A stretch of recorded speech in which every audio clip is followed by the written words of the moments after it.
Family matter आहे ते सगळं. त्याच्यामुळे त्यांना मोठा पक्ष असल्यामुळे त्यांना बोलवून घेतलं आहे सत्ता स्थापनेसाठी. त्यांच्याबरोबर मग चंद्राबाबू आहेत किंवा नितीश कुमार आहेत हा पुढला प्रश्न.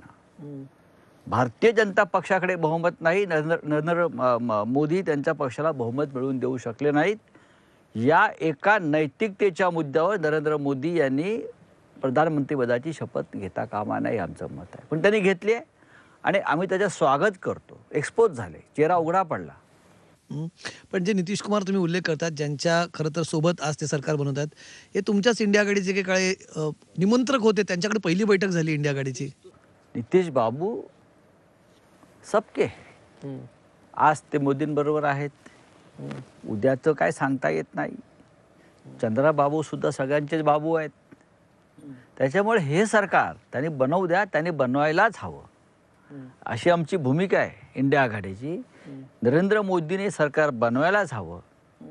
त्यांना कळू द्या काय दुःख काय वेदना. नरेंद्र मोदींना अशा प्रकारे सगळ्यांना घेऊन चालण्याची सवय नाही आहे. आता तुमच्यासारखे ज्येष्ठ पत्रकार नेहमी सांगतात की पुढल्या 6 महिन्यात पहा ते यांचे पक्ष फोडतील, यांचे पक्ष फोडतील आणि आपलं वहवत करतील. ह्या वेळेला मोदी शहांनी ते करून दाखवावंच. झालं ना, आमचा पक्ष फोडला, राष्ट्रवादी काँग्रेस माननीय पवारसाहेबांचा फोडला. मिळवलं काय महाराष्ट्रात त्यांनी आणि देशामध्ये मला सांगा ना. आम्ही आहोत तिथेच आहोत. शरद पवार साहेब आहेत तिथेच आहेत, काँग्रेससुद्धा आहे. आम्ही सगळ्यांनी मिळून ते काय त्यांचं महाराष्ट्र शिवसेना मुक्त करणार, बारामती शरद पवार मुक्त करणार, देश काँग्रेस मुक्त करणार. आम्ही सगळ्यांनी मिळून भारतीय जनता पक्ष बहुमत मुक्त केला. ते म्हणतात की बहुमताला नाही, आज भाषणात ते म्हणाले की बहुमत नाही सार्वमताला जास्त. बघा ही त्यांची आताची भाषा आहे. नितीश कुमार त्यांच्या सोबत आल्यामुळे ते पलटूराम झालेले आहेत. बरं का. ही त्यांची आता त्यांना हे आता सुचलेलं शहाणपण आहे. मोदींनी त्यांच्या जीवनात गेल्या 10 वर्षामध्ये कधीही सार्वमताची चिंता केली नाही, लोकमताची चिंता केली नाही. मोदी हीच गॅरंटी. मोदी गॅरंटी कशी असेल, या देशात लोकशाही आहे.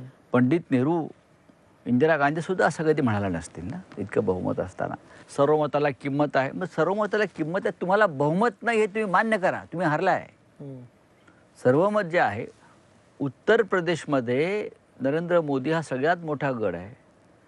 80 जागा जिंकू आम्ही, 40 जागांवरती आले. प्रभू श्रीरामाची अयोध्या, ज्या रामाच्या नावानं 11 दिवस व्रत केलं जाऊन अयोध्येमध्ये, भस्म पितांबर, काय चंदन उटी लावणे अंगाला बसले. काय झालं? प्रभू श्रीरामाच्या अयोध्येमध्ये भारतीय जनता पक्षाचा पराभव झाला. जिथे जिथे रामाचं स्थान आहे त्या प्रत्येक ठिकाणी भाजपचा पराभव झाला. चित्रकूट हे रामाचं सगळ्यात मोठं स्थान आहे. चित्रकूटामध्ये भाजपचा पराभव झाला. रामेश्वरमला भाजपचा पराभव झाला. महाराष्ट्रात रामटेक तिथे भाजपचा पराभव झाला. पंचवटी नाशिक तिथे भाजपचा पराभव झाला. म्हणजे प्रभू श्रीरामानं हे पाप असं फेकून दिलं सगळं. पण तुम्हाला काय त्यांचं म्हणणं की एक फेक नरेटिव्ह तयार केला गेला, खोटा नरेटिव्ह. आता परत नरेंद्र मोदीने काय केलं? लोहा लोहे को काटताय भाई. हा फेक नरेटिव्ह होता. आम्ही नाही म्हणत. हे बघा, नाही त्यांचं म्हणणं बघा की संविधानाचा एक लक्षात घ्या, नरेंद्र मोदी हे झुटों के सरदार आहे. अमित शहा त्या सरदारांचे बाप आहेत. हे का असतं फेक नॅरेटिव्ह? ही सुरुवात कोणी केली आहे देशाच्या राजकारणामध्ये? जर त्यांना 400 पार जागा मिळाल्या असत्या तर 100% त्यांना देशाचे संविधान नव्याने लिहायचंच होतं. डॉक्टर आंबेडकर जसं त्यांना पंडित नेहरूंचा इतिहास पुसायचा आहे, इंदिरा गांधींचा इतिहास पुसायचा आहे, बाळासाहेब ठाकरेंचं नामोनिशाण खतम करायचं आहे, तसं त्यांना संविधान खतम करायचं आहे. तुम्ही पहा ना लोक किती शहाणी आहेत. मी मगाशी म्हणालो की प्रभू श्रीरामाच्या प्रत्येक जागेवर त्यांचा पराभव झाला. ज्याने ज्याने संविधान बदलण्याची भाषा केली तो प्रत्येक भाजपचा नेता पराभूत झाला. फैजाबादचे जे खासदार लल्लू सिंग ते म्हणाले ना सगळ्यात आधी आम्ही संविधान बदलू, पराभूत झाले. ज्योती मिर्झा संविधान बदलू, पराभूत झाली.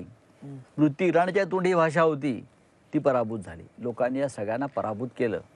आणि आणि आणि आणि यांना मदत करणाऱ्या सगळ्यांना, भारतीय जनता पक्षाला अशा अप्रत्यक्षपणे ज्या दलितांचे पक्ष होते, मायावती असतील, महाराष्ट्रात अनेक कोणी असतील, त्या सगळ्यांना सुद्धा लोकांनी घरी बसवलं. पण नाही, हा संविधान बदलाचा मुद्दा हा सर्वाधिक या निवडणुकांमध्ये चर्चेचा राहिला. हे कारण असं आहे की आज त्यांना मोदी जेव्हा आले करायचंच ना होतं. हा. एनडीएच्या बैठकीला, त्यांनी आल्या संविधानाची प्रत बघा, त्याला नाटक नमन- आहे. मोदी हे ढोंग आहे. ढोंगाचं दुसरं नाव काय तर मोदी आहे. मोदी हे ढोंग आहे. इतक्या दिवसात त्याने कधी केलं नाही. हम्म. मोदी हे ढोंगाचं दुसरं नाव आहे. मोदी आणि ढोंग या एकाच नाण्याच्या दोन बाजू आहेत. आम्ही त्यांना जवळून पाहतो ना, आम्हाला माहिती आहे. तुम्ही टीव्हीवर काय बघताय, त्यांना डॉक्टर आंबेडकरांविषयी या संविधानाविषयी किती प्रेम आहे आम्ही पाहिलंय. या देशातच्या लोकशाहीमध्येच कायद्याचा सगळ्यात जास्त गैरवापर करणारं सरकार आणि प्रधानमंत्री कोणी असतील तर ते मोदी आणि गृहमंत्री शहा. जे त्यांचे घटक पक्ष आहेत आता नवीन, नितीश कुमार किंवा चंद्राबाबू, यांच्याकडून याबाबत काही भूमिका घेतली जाईल असं तुम्हाला वाटतं? बघा, नरेंद्र मोदी किती ढोंगे आहेत. नॅरेटिव्ह म्हणताय ना. काँग्रेस सत्तेवर आली म्हणजे इंडिया आघाडी सत्तेवर आली तर हे मुसलमानांना आरक्षण देतील असं त्याने हिंदूंना चिथवण्याची भाषा केली. आज चंद्राबाबू नायडू आणि नितीश कुमार हे मुसलमानांना आरक्षण देण्याच्या बाजूने आहेत. आपापल्या राज्यामध्ये त्यांची ती भूमिका आहे. ह्याच्यावर मोदींचं काय म्हणणं आहे? हिंदुत्ववादी मोदी म्हणतात ना स्वतःला की आम्ही सत्तेवर आलो तर मुसलमानांना आरक्षण देतील. ही प्रधानमंत्र्यांना भाषा शोभते का एखाद्या? मुसलमान या देशाचे नागरिक आहेत. तुमचं काय रिडिंग आहे म्हणजे मोदींच्या 2 टर्म या आधीच्या, ज्याच्यामध्ये ते एकदा पहिल्या